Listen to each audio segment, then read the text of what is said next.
buenas tardes. Les habla Hugo Leiva acá desde Ñuque Mapu. Este proyecto que he emprendido y bueno, que tengo toda la ilusión de que los chicos se lo puedan apoderar, que se los puedan hacer suyos. Yo por lo pronto estoy plantando árboles. Este arbolito que planto hoy en memoria de un gran lonco ranculche. La rancule es la palabra mapuche para designar a los carrizos, a las totoras, a las cañas, gente de los carrizales, de la zona de San Luis. Estaban bajo la influencia de Lobuco, donde estaba el futarón con un gran lonco Mariano Rosas. Y Mariano, porque bueno, en su momento lo había tomado prisionero el general Rosa y lo había hecho hijado, lo crió prácticamente, hasta que bueno, se pudo escapar, pero siempre tuvo relación Mariano Rosa con Juan Manuel de Rosa. Y en esa zona llegó un coronel unitario que venía ya correteado y se casó con una hija de Painé, que es el padre de Mariano Rosa. Porque toda esta sería la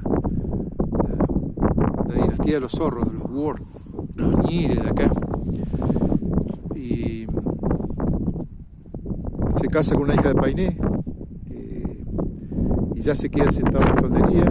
Después conoce al padre de Baigorrita.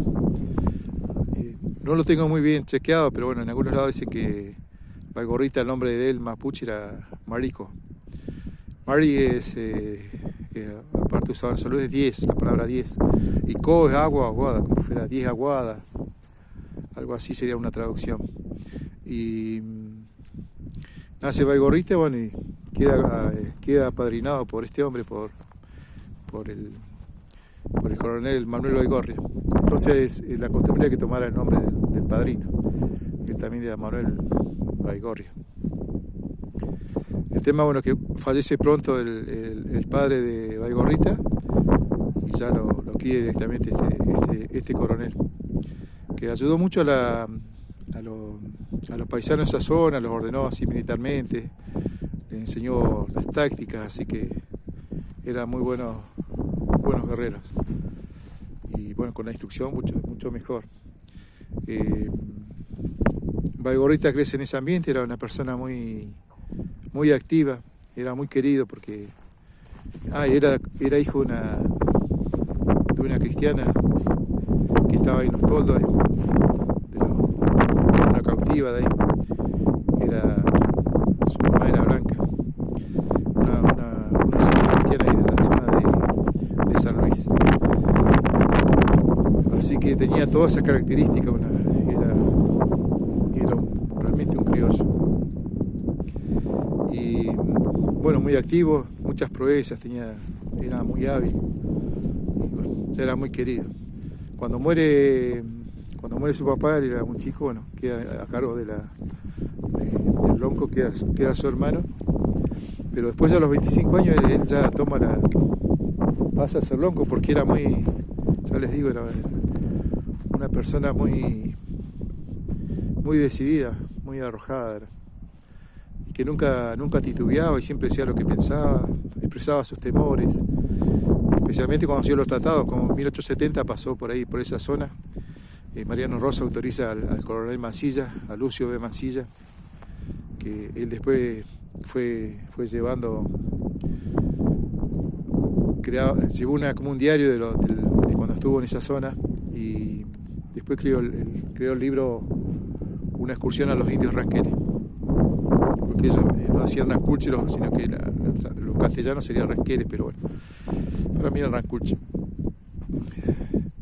Y en él, bueno, destaca la fisonomía de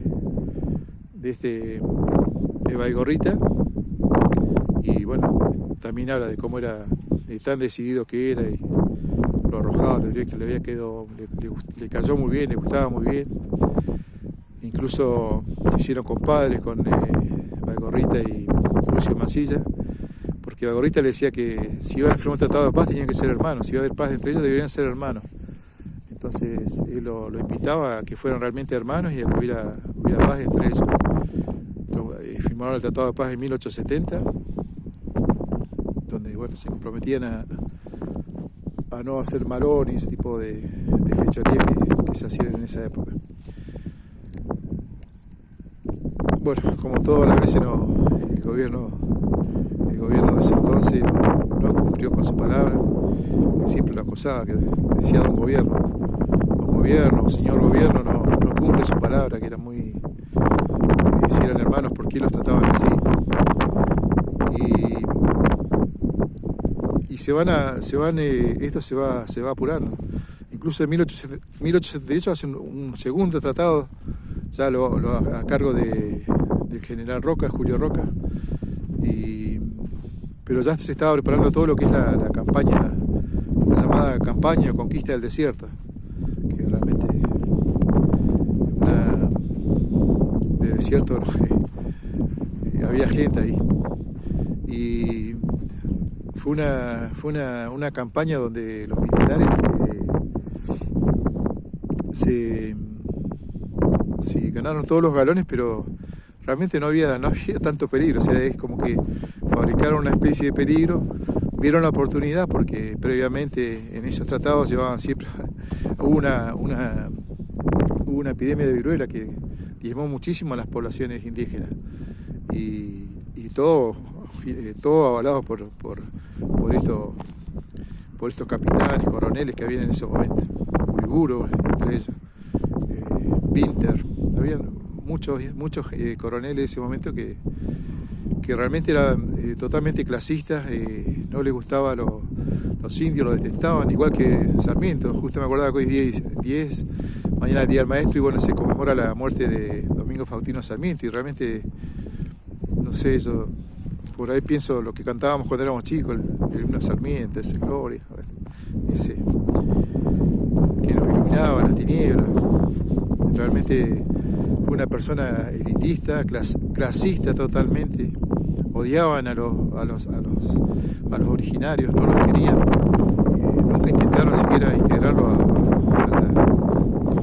a la civilización, porque en realidad cuando uno piensa en esa campaña que se hizo, ¿quién era el civilizado? Porque la matanza que hubo no se lo imaginan ustedes.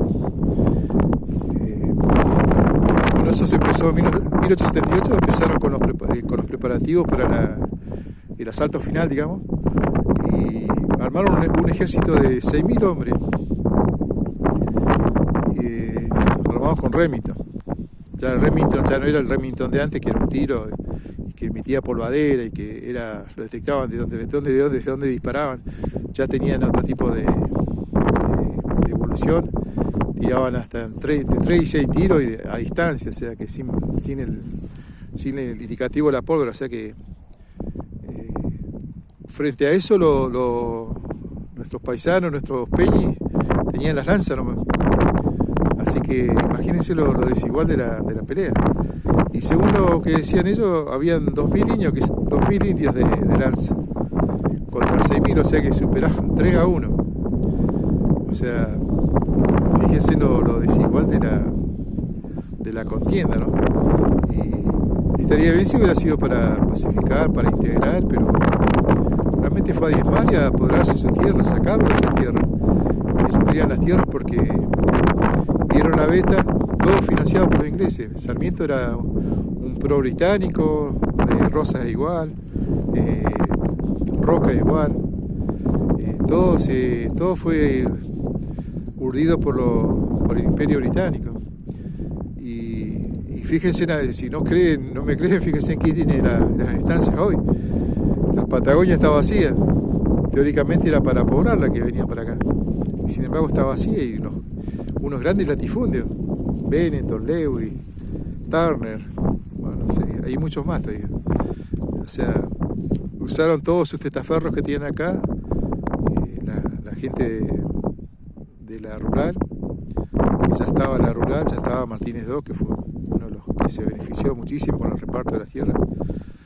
Las tierras, bueno, una vez que las conquistaron, la compraron a 16 centavos la hectárea, y ya después una vez en el 85, ya, esto fue en el 78, la campaña fue en el 79, 1879.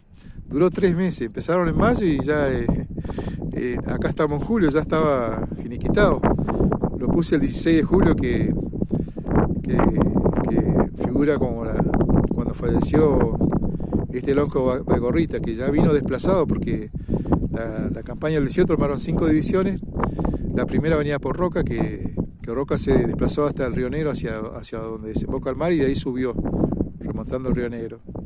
Y después Racedo bajó por la zona de San Luis, por los pagos de Poitahue, por donde estaba Baigorrita. Que ellos empezaron a dispersarse, a venirse hacia acá, hacia la cordillera, hacia Lauca Mahuida. Venían bajando, cruzaron el Colorado. Pero por otro lado también en esta encerrona, bueno, estaba Uriburu, el coronel Uriburu, que él entró con la 4ª división, entró por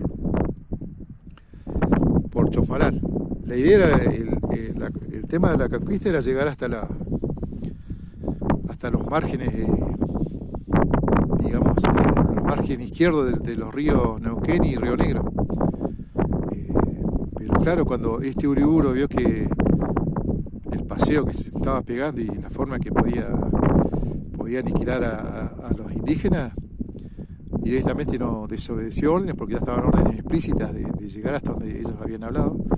Él cruzó el Neuquén y siguió bajando hacia donde estaban los loncos que se decían argentinos: Purrán, Udalmán, Saigüeque más abajo. Él atacó nomás. Realmente fue muy morboso y según los que cuenta tiene el récord de los muertos. Mató muchísima gente este hombre, el coronel Uriburu. Incluso he leído en algunos lados que dicen, cuando hablaban de la Pasto Verde, porque la Pasto Verde venía justamente con su marido, Pantaleón Campos, venía con la 4ª división. Bajaron ellos de esa zona del norte. Y ya me distrajeron. El tema es que lo encerraron. Baigorrita vino bajando desde San Luis, cruzando el Colorado, llegando a Lauca Mahuida, y en la zona de ahí donde donde se juntan el río Neuquén con el Agrio, ahí fueron sorprendidos, porque ya él no sabía que este movimiento que había. Y como este hombre bajó directamente, o sea, pasó por Chosmalal, dejó un destacamento y siguió bajando hacia el río Agrio. La idea era de ellos, que tenía tanto Racedo como Napoleón, querían tener prisionero a Baigorrita. Era el lonco más mentado de esa época. Todos lo querían ver, todos lo querían denigrar, o sea, verlo ahí expuesto frente a las personas, humillado. La idea era agarrarlo a él, lo querían con vida. No solo querían agarrarlo, sino que lo querían con vida. Y ya ellos estaban destacados, habían iniciado una serie de acciones, como atacaban en forma con pequeñas partidas de 100 hombres, 50 hombres, pero bien armados yo les decía, con los Remington, los Spencer, otro tipo de fusil también, que usaban. Con ese armamento ya directamente no había no había igualdad en la pelea. Y bueno, Baigorrita lo alcanzan las divisiones del teniente Illesca y lo van corriendo, porque él cuando empezó a bajar Racedo, bueno, se enteraron y empezaron a dispersarse. Se fue una especie, era un éxodo prácticamente, y la idea del ejército era no dejar indios, según palabras de ellos, no dejar indios en la retaguardia. O sea, si algunos quedaban atrás los mataban, o sea, y si quedaban adelante también, lo podían matar, los mataban. Los partes de guerra de ese momento es impresionante cuando hablan de una de los pocos muertos, los pocos digamos que agarran vivos, y la cantidad de animales que se apropian. La verdad fue una expropiación prácticamente. Pero Baigorrita se va escapando con su familia, con sus loncos, la gente de confianza, sus mejores hombres, y bueno, es sorprendido, atacado, ya él tenía un caballo blanco, como los que usaba Villegas, y se va escapando, bueno, y lo sorprende de vuelta el sargento Saturnino Torres, que era un mendocino de la edición de los Choiqueros. Eran grupos muy preparados y que se dedicaban justamente a eso, a entrar, atacar y salir. O sea, nunca se quedaba, nunca era atacar, sorprender y disparar, irse.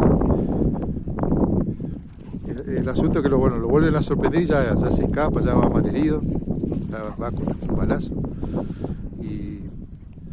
Y desprenden la persecución al sargento Ávila, que lo alcanza al otro día ahí, en la zona de los Ramblones, no sé dónde queda, pero es el paso de Indio por ahí atrás. Lo sorprende y bueno, ya le ofrecen un caballo a Baigorrita para escapar y él ya decide no, perdió sus tierras, perdió su gente y no, dice que se saca el poncho y espera herido, desarmado, o sea, herido y a pecho pelado, nomás espera que venga el cimbronazo con una lanza en una mano y el facón en la izquierda. Bueno, es de vuelta herido, ya quedó bastante mal herido. Cuando se dan cuenta que es él, bueno, lo curan un poco, lo vendan y se lo quieren llevar porque ya hasta especulaban el recibimiento que iban a tener como por haber capturado a Baigorrita y vivo. Y bueno, lo llevan, cuando se despierta Baigorrita se arranca los vendajes y dice que no cautivo, no llevando, ¿viste? Pide un arma para matarse, pide un cuchillo para matarse y bueno, dice que estaba tan decidido a no entregarse que lo tuvieron que matar, lo degollaron directamente. En el informe, bueno, eso lo dice don Félix San Martín, que él vivía ahí cerca de Quilca, es un poeta neuquino, trajo muchos, cuando hubo la matanza de Sainuco, él fue uno de los que investigó bastante ese tema, el fusilamiento por parte de la policía de unos presos que se habían evadido de Neuquén. Y él trae ese comentario de un choiquero que era vecino de él, Diego Castillo, que le comentó lo que había pasado. En el parte oficial figura que murió debido a las heridas recibidas. Pero digamos que así, ese día 16 de julio del 1879 fue el último día de libertad de esta zona. Ya, fíjese, yo le decía una campaña que decían que era tan grande, y tampoco duró 3 meses, ¿no? En 3 meses ya habían conquistado, no era tanto el problema del India, sino que era que ya había decisión, contaban con las tecnologías, la supremacía como para quedarse con las tierras. Es increíble. Bueno, Roca después como pago recibió, él era un general de la nación, en ese momento era el ministro de guerra. Y fíjese, en 1879 ya él vuelve ahí a Buenos Aires, porque al año que viene fue elegido presidente, estuvo del 78 al... Bueno, no recuerdo bien pero las fechas, pero para ahí nomás, claro, del 80 al 86, de 1880 a 1886 fue su primera presidencia. Así que fíjense cómo pergeñó toda esta historia el general Roca, ¿no? Todas personas, un tucumano que tenía negocios en la caña de azúcar. Realmente es muy triste cuando uno lee lo de la campaña del desierto. Y bueno, cuando uno piensa ahora de quién están, no hay criollos, son todos extranjeros, son todas tierras que están prácticamente deshabitadas y siempre atacando al indio, incluso ahora mismo lo cosifican, lo ningunean, porque están en tierras que bueno, que ahora lo quieren usar por su valor comercial. Así que bueno, este es el día, digamos. Esto mañana es el día del maestro, por eso me acordaba, se cerró todo. También era el aniversario del golpe de Estado en Chile. Hoy escuchaba a Carlos Caselli comentar lo que vivió él y fue realmente muy triste. Siempre nos tienen, los de afuera nos dominan tranquilamente, nos dominan de distintas maneras y bueno, conforme van pasando las épocas van perfeccionando. Ellos siempre están un paso adelante de nosotros. Así que bueno, en este día patagónico, frío, gris, les dejo mi cariño. Ahí tenemos el Mamul 70, dedicado al gran lonco Baigorrita. Un lonco de los pocos loncos que murió peleando. El otro fue también un lonco ahí de esa zona, el lonco Luciano. Es otro que también es otra historia. La verdad que estos días estuve leyendo y bueno, se pueden armar un montón de charlas, todo eso, pero fue un paseo, fue una matanza, fue una masacre. Le decía una señora que hizo la biografía de La Pasto Verde, decía que Neuquén no debería ser el nombre de un río, sino el nombre de un cementerio. Realmente la gente, la cantidad de paisanos, de indígenas, que quedaron acá, es impresionante. No figuran los números, pero si se hablaban que había 40.000 personas y uno se fija en la cantidad de gente que realmente después que fue detenida, digamos. Bueno, o pasaron todos para el otro lado, para el lado chileno actual, o realmente yo creo que la matanza fue terrible, y más con el nuevo chichi que tienen ellos, el Remington, que ya le daba esa posibilidad de 3 a 6 tiros sin tener que recargar. Así que bueno, se hizo un poco larga la charla, pero bueno, soy Hugo Leiva, les hablo acá desde este lugar de mi pueblo, Chaltumay y Peucayán.